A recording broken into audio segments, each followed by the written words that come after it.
Is Trump looking for a new adventure in the region?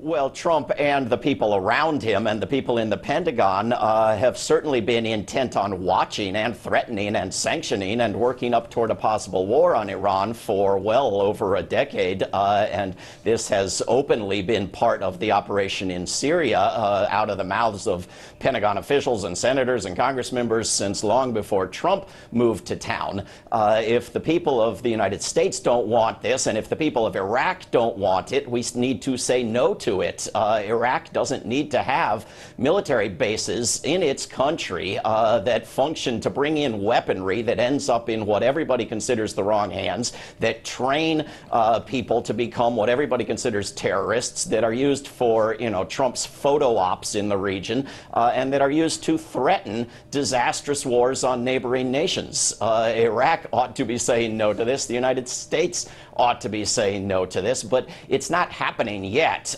This is some of the troops in Syria coming out over a period of many months, who knows exactly how many, longer than most entire wars used to take. So there's a great deal of hostility toward Trump over doing the good deed of bringing troops out of one country that he hasn't done yet. And then there's all this support for not bringing those troops home, but sending them somewhere else to cause more damage.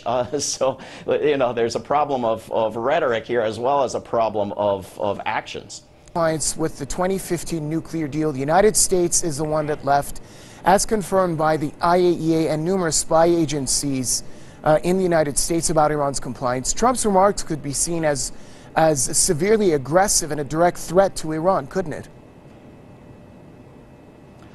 Well, they certainly could and should be, as well as comments from John Bolton and others around him. Not only has Iran been in compliance with the agreement, but the inspections that have resulted from the agreement have shown that there was never any need for the agreement in the first place. Whereas, as you note, the United States has pulled out of it, has pulled out of the INF treaty with Russia, is rapidly building nuclear weapons, whereas, to my knowledge, Iran is not building any nuclear weapons. But we are not going to see, I think, an attack on Iran or a heightening of the sanctions and the actions against Iran focused on accusations of Iranian aggression so much as focused on claims to be moving in philanthropically, beneficially to support the Iranian people. This is what we're seeing in Venezuela now, the pretense of a coup and an invasion and an overthrow as a philanthropic operation bringing aid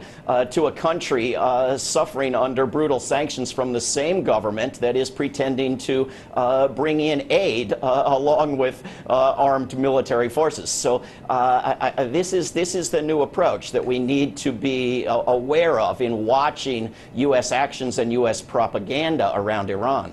Options are on the table mantra.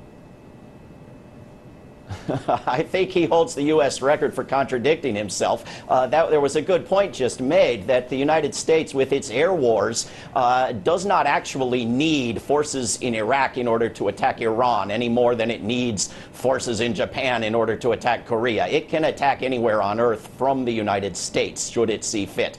So these are excuses for keeping troops in places around the globe. Congress is acting like it wants to end the war on Yemen, and Trump is saying no, he will veto that.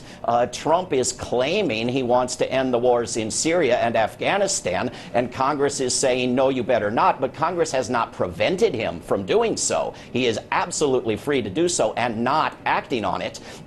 Congress, and there are, of course, several other wars ongoing that both the President and the Congress seem fine with. None of them have been ended. The Congress, while talking about ending the war on Yemen, using the War Powers Resolution for the first time, is also introducing bills to prevent ever ending the war in Syria, ever bringing troops home from South Korea. And this, I think, is more dangerous, does more harm than the good of Congress finally ending a war on Yemen, should it do so, because it drops the whole pretense that these troops are in these places for some temporary purpose that will be served and then they will come back home. It advertises that this is permanent empire, legal or otherwise. These crimes must go on, whether or not Congress had anything to do with starting them in the first place. And it makes these missions permanent, and it does it under the pretense of denying the spending of money,